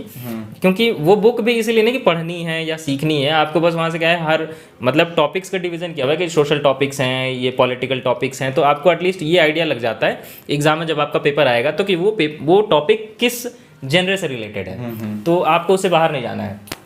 जैसे सीजीएल 16 जब मैंने दिया था ना, तो उसमें भूकंप आया था शायद, अर्थक्वेक सीजीएल 16 में। तो अर्थक्वेक आया था, तो अर्थक्वेक से रिलेटेड लोग लिख नहीं पाए थे, किसी ने सोचा नहीं था ना। हम लोगों ने इतना मतलब बड़े-बड़े टॉपिक्स करके गए और सारी चीज़ें 2 महीने इतना पढ़ाई किया था ना मैंने, मतलब इतना, मतलब लिटरली मेरे जितना शायद किसी ने पढ़ा होगा नहीं होगा, आई डोंट नो, जज नहीं कर रहा मैं, बट मैंने बहुत मेहनत करी थी इवन टीयर 3 के लिए, क्योंकि मैं काफ़ी सीरियस था उन दिनों, कॉलेज से ग्रेजुएट होकर आया था, काफ़ी प्रेशर था। तो और जब एग्जाम में अर्थक्वेक आया ना, तो मुझे लगा ये क्या शिट है। लेकिन और अब अर्थक्वेक के बारे में तो पढ़ा ही नहीं था, बचपन से बस एक चीज़ सुनते आ रहा था कि जब अर्थक्वेक आता है तो लोगों को खंबे के पीछे या टेबल के नीचे घुस जाना चाहिए। और लिटरली मेरे को इसके अलावा और कुछ ध्यान में आ नहीं रहा था। मैंने इसी पॉइंट को इलाबोरेट किया वहाँ पे। आपको ना अपने जो भी आप हिंदी में लिख रहे हो या इंग्लिश में लिख रहे हो, सबसे बड़ी चीज़ डिस्क्रिप्टिव की ये है ना कि आपको अपने लैंग्वेज पे कमांड होनी चाहिए, लिखना आना चाहिए। आप ग्रामेटिकली एरर मत करना, हैंडराइटिंग सही होनी चाहिए। बाकी जो आप लिख रहे हो ना, वो फैक्ट लिखना, मतलब कुछ भी नहीं लिखना है, कम ही लिखना, उसको इलाबोरेट करना है, लेकिन सही चीज़ लिखना। ये नहीं कि अकबर के बारे में पूछा तो बिरबल के बारे में लिख दिया। कुछ भी लिखना है पर सही लिखना है, जो भी लिखे ना, हाँ, सही लिखना। हैंडराइटिंग सही होनी चाहिए, ग्रामेटिकली करेक्ट होना चाहिए, और फैक्ट आपको भले 2-3 चीज़ें ही फैक्ट पता है, लेकिन उसी को वैसे भी जनरल टॉपिक्स आते हैं, लिख तो सब, सोच तो सब पाते हैं, लेकिन लिख नहीं पाते उसे, एक तरीके से सम अप नहीं कर पाते, उसका निष्कर्ष कैसे स्टार्ट करना है, सब कुछ, मतलब जो भी एक होता है ना, पूरा तरीके से लिखना है वो चीज़ आपको तो सबसे मेन चीज़ है कि इंट्रोडक्शन इंट्रो जैसा होना चाहिए, मेन जो पार्ट है वो मेन जैसा होना चाहिए, और जो उसको कंक्लूजन जो होता है वो कंक्लूजन जैसा ही होना चाहिए। लोग क्या करते हैं, सिर्फ लिख देते हैं कि कंक्लूजन, इन द कंक्लूजन, ये टॉपिक में सम अप कर रहा हूँ, बात खत्म हो गया। आपको उसमें बताने होती हैं काफ़ी चीज़ें भी, जो आपने मेन में लिखा है उसको सपोर्ट करना होता है। हाँ, उसको शब्दों, कम शब्दों में लिखना होता है, फाइनल में सपोर्ट करना, तो एक तरह से प्रेसिस होता है। ठीक है, तो जहाँ तक वो है, तो ए से 251 का क्या सीन है कि आप डेली 1 या 2 टॉपिक्स उसमें से रीड करो, क्योंकि तरह तरह के टॉपिक्स के बारे में थोड़ी बहुत नॉलेज आपके दिमाग में फीड होती जाएगी। आप पढ़ते रहो तो पढ़ने से भी एक नॉलेज एक्वायर होती है। तो एक एग्जाम में क्या होगा ना कि जो भी टॉपिक आएगा ना वो सरप्राइजिंग ही होगा। वो जैसे कोई पर्टिकुलर टॉपिक नहीं कि सबको वही पढ़ के जाओगे तो वही आएगा, ऐसा कुछ हो। ये बहुत सही चीज़ है कि ये लोग ऐसा टॉपिक निकाल के देते हैं, ऐसा नहीं कि कोई जनरल टॉपिक लिख के देते हैं। कोई जिसने तैयारी भी नहीं की हो ना, वो भी लिख सकता है, लेकिन लिखना लिखना आना चाहिए उसे। आना चाहिए, क्योंकि जो SSC CGL all over India में होता है, तो कुछ रूरल एरिया से भी बच्चे आते हैं, कुछ काफ़ी शहर एरिया से भी आते हैं। तो आपके पास एसेट 151 आपको पता चल गया, आपने खरीद लिया, लेकिन जिस बंदे को नहीं पता, वहाँ तक बात ये नहीं पहुँची, वो तो पीछे रह जाएगा। तो ये काफ़ी सही चीज़ है कि जनरल से टॉपिक आता है, जिसने पढ़ के गया, जो नहीं पढ़ के गया, सब बराबर। अब वहाँ पे मैटर बस इतना करता है कि आपकी अपने लैंग्वेज पे कमांड कितनी है। हाँ, भाषा जो आपके लिखने की शैली है वो कितनी अच्छी है, वो आपके ऊपर डिपेंड करता है। इसके बाद टायर 4 जिसे सीपीटी एग्ज़ाम कहते हैं, तो आपने टायर 4 सीपीटी एग्ज़ाम की तैयारी कहाँ से की? मतलब कौन से रिसोर्स, मतलब किसी दोस्त ने बताया आपको या किसी टीचर से आपने इसकी? बहुत से बच्चों को तो टायर 4 के बारे में पता भी नहीं है कि सीपीटी एग्ज़ाम भी होता है एक। जितनी भी मेंस की तैयारी कर रहे हैं बच्चे, वो सोचते हैं कि पहले मेंस क्लियर करें, उसके बाद सीपीटी की तैयारी करेंगे। उसमें बेसिक्स क्या होता है और कितना टाइम लग जाएगा अगर कोई बच्चा जिसे बिल्कुल नहीं पता सीपीटी एग्ज़ाम के बारे में कि इसकी प्रिपरेशन होने में? सीपीटी का जहाँ तक सीन है, तो जब सीजीएल 16 मैंने दिया था तो ऑनलाइन तो चीज़ें थी नहीं, तो मुझे खुद से ही करनी थी। तो कॉलेज के दिनों में मैंने प्रेजेंटेशन बनाया हुआ था, तो मुझे पीपीटी बनाना आता था। एक्सेल पे काम नहीं किया था कभी, तो एक्सेल नहीं आता था। तो उन दिनों एक भैया थे जिनके साथ में मेंस की तैयारी मैंने की थी, उन्हें एक्सेल आता था, उनको पीपीटी नहीं आता था। तो मैंने उनको पीपीटी सिखा दिया था, उन्होंने मुझे एक्सेल सिखा दिया था, और हम दोनों ने नॉलेज एक्सचेंज करके दे दिया था, और मैं सीपीटी पास भी कर गया था। फिर जब सीजीएल 17 के बारी आई तो सेम चीज़ रिपीट करके हमने दोनों फिर से हमने सीपीटी निकाल दिया। फिर जब सीजीएल 18 की बारी आई तब तक चीज़ें ऑनलाइन हो गई थी। तो और उन दिनों उनकी सीजीएल 16 से जॉब लग गई थी, तो वो मेरे पास थे भी नहीं रिवाइज करवाने के लिए। तो फिर मुझे सोशल ग्रुप से पता चला था कि हमारे वरुण कुमार मंडल सर हैं, वो भी एसओ हैं सीएसएस में। उनकी चैनल है मंडल मैथ्स बोल के, नाम पे मत जाइएगा, उसमें नाम मंडल मैथ्स है, बट उसमें चीज़ें सीपीटी के बारे में सारी बताई हुई हैं। मतलब जितनी वहाँ बता रखी है ना उन्होंने, उसके बाहर सीपीटी में कुछ है नहीं। एक दिन बैठो 2 घंटा लगेगा, सारी वीडियोस देख लो, अगले दिन बैठो 2 घंटे में सारा प्रैक्टिस कर डालो, 2 दिन का ही काम है, इससे बाहर सीपीटी है नहीं। और इसमें क्या होता है ना कि चीज़ें ना हर बार वही आती हैं, कुछ नया नहीं आता। तो आप बस 2 से 3 दिन में थोड़ा बहुत कर लो, फिर बना लो, किसी से इवैल्यूएट कर लो। सीपीटी के तो ग्रुप्स बन जाते हैं, तो वहाँ पे आप डिस्कशन कर सकते हो। हाँ, सीपीटी इतना टफ एग्ज़ाम नहीं है। जितने भी बच्चे हैं अभी अपने मेंस पे फोकस रखिए। जैसे अभी सीजीएल 2020 के बच्चों के लिए भी आपकी कोई एडवाइस हो कि उनका मेंस पास आ रहा है, कि आप इस समय वो ज़्यादा नर्वस ना हो और अपनी पढ़ाई पे कंसंट्रेट कर पाएँ, तो उनके लिए कोई एडवाइस आपके? इस वीडियो को हम कोशिश करेंगे जल्द से जल्द ख़त्म करने की अब, क्योंकि वीडियो काफ़ी लंबा हो गया है। तो आप सीजीएल 2020 वालों के बच्चों के लिए कुछ कहना चाहते हैं तो आप कह सकते हैं। सुबह सुबह ना एक डाउट आया था मेरे इनबॉक्स में। उसका सवाल ये था कि जब भी प्री का रिजल्ट आया है ना सीजीएल 20 का, तो वो कह रहा था कि भैया मेंस तो पास कर गए, प्री तो पास कर गए हैं, उसमें जेएसओ डबल दोनों के लिए क्वालिफाई कर गए हैं। तो वो अब रिजल्ट आने के बाद जब मेंस में 2 महीने बचे हैं, तो वो मुझसे पूछ रहा था कि डबल ए और जेएसओ की तैयारी करूं या नहीं करूं। मैं बोला भाई ये तुम्हें मुझसे पूछने की जरूरत थोड़ी होती है। सबसे पहले तो तुम एलिजिबिलिटी देखो कि दोनों के लिए तुम एलिजिबल हो या नहीं हो, या दोनों में से किसके लिए। दोनों के लिए एलिजिबल हो दैट इज ओके, किसी एक के लिए एलिजिबल हो दैट इज ओके। अगर तुम एलिजिबल हो किसी भी कंडीशन में, तो सबसे पहला चीज़ तो तुम्हें ये समझना होगा कि मैथ्स इंग्लिश कंपलसरी है। इन दोनों में से किसी एक में लटक गए ना, तो वो डबल ए और जेएसओ में टॉप करके भी कुछ नहीं होगा। तो सबसे पहले तो मैथ्स और इंग्लिश में इतने नंबर लेके आओ कि जो जनरल मेरिट बनता है वो तो बने। उसके बाद उसमें फिर जो एक और एग्जाम आप फालतू या मतलब जो भी एक्स्ट्रा एग्जाम देंगे, क्योंकि जितनी मेहनत या फिर जेएसओ को देंगे, उसके लिए उसमें उसकी मेरिट अलग एग्जैक्टली क्योंकि जेएसओ और डबलएओ के मेरिट में जो बच्चे आते हैं ना, उन्हें पहले से पता होता है कि मैं जेएसओ के लिए कर रहा हूँ या मैं डबलएओ के लिए कर रहा हूँ। अब आपको पता है नहीं, अब आप लग जाओगे जेएसओ और डबलएओ में, आपका मेंस पता चला कि मैथ्स इंग्लिश में से कोई एक डाउन हो गया, तो फिर न इधर के रहे न उधर के रहे। तो बेहतर ये होगा कि सबसे पहले आप ये डिसाइड कर लो कि 4 पेपर्स देने हैं, 3 देने हैं, 2 देने हैं, ये पहला कंडीशन है। उसके बाद जो भी देना है उसको आपको इक्वली टाइम डिवोट करना पड़ेगा। आपके पास 12 से 13 घंटे पूरे दिन में होते हैं। मैं जॉब वालों के बारे में बात नहीं कर रहा, मैंने सेल्फ करा था, मैं घर पे कर रहा था, तो मेरे पास तो पूरा समय था। तो मैं उनके लिए कह रहा हूँ जो डेडिकेटिवली सिर्फ इसकी तैयारी ही करते हैं।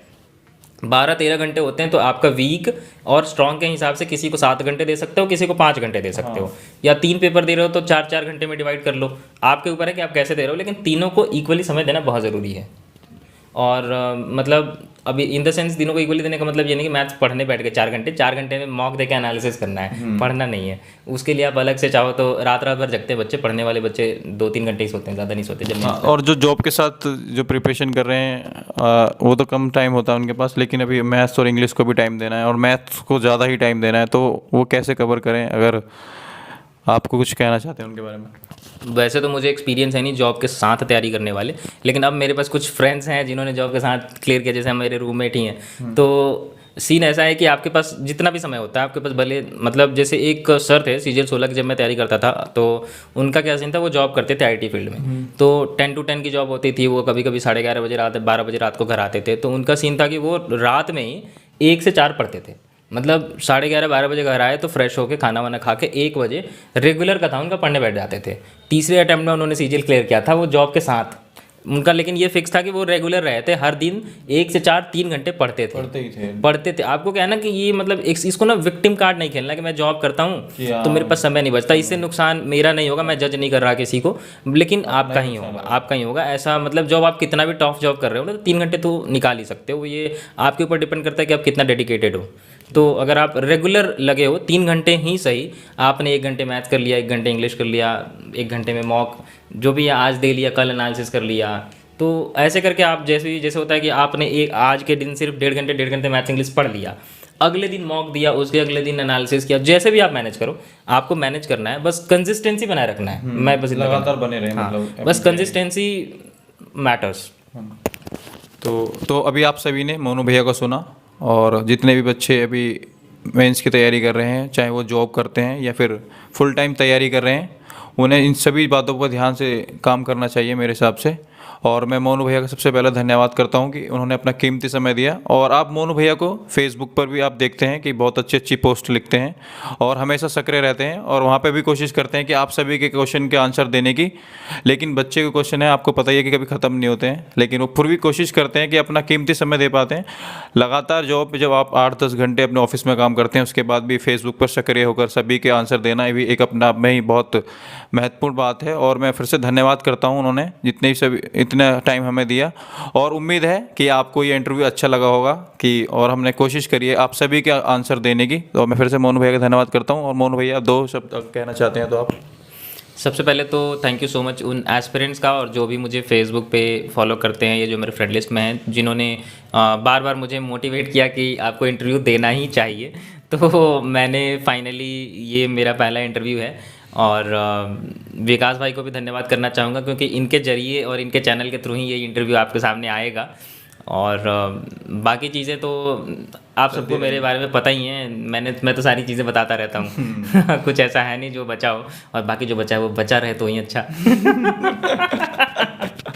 तो फिर से बहुत बहुत धन्यवाद करता हूँ आप सभी दोस्तों का, और सभी को शुभकामनाएं। एसएससी मेंस आप अच्छे से एग्ज़ाम से क्लियर करें, और मैं उम्मीद करता हूं कि आप भी इस इंटरव्यू में हमारे साथ आगे मौजूद होंगे, और जितने बच्चे आप सिलेक्ट हों तो ज़रूर कांटेक्ट कर सकते हैं आप हमारे चैनल पे। तो मैं फिर से धन्यवाद करता हूं, और वीडियो अच्छी लगे तो लाइक ज़रूर करें क्योंकि इसमें टाइम लगता है। जॉब के साथ साथ आपके लिए अच्छी अच्छी वीडियो बनाने की कोशिश करता हूँ। तो आपका फिर से धन्यवाद, क्योंकि बिना आपके तो ये चैनल बेकार है। तो आप सबका ऐसे ही साथ चाहिए, और आप सभी दोस्तों के साथ शेयर करें। आप सभी का धन्यवाद, नमस्कार, आपका दिन शुभ हो। मेंस के लिए ऑल द बेस्ट, सबको अच्छे से परफॉर्म करना। और अगर कोई भी दिक्कत हो तो बेझिझक विकास भाई को या मुझे इनबॉक्स कर लेना, बाकी चीज़ें हम बता देंगे, कोई दिक्कत। ऑल द बेस्ट, बस आप थोड़ा नर्वस ना हो, एग्ज़ाम अच्छा जाएगा आपका। और प्रीवियस ईयर पर काम करें, जहाँ तक मेरा एक्सपीरियंस भी है, प्रीवियस ईयर पर भी आप ज़्यादा फोकस करें और नए क्वेश्चन बनाएं, लेकिन ज़्यादा टफ क्वेश्चन के पीछे ना भागें, और सिंपल क्वेश्चन पर टाइम बचाएं। यही मेरी एडवाइस है आप सभी के लिए। आप सभी का फिर से धन्यवाद करता हूँ, नमस्कार।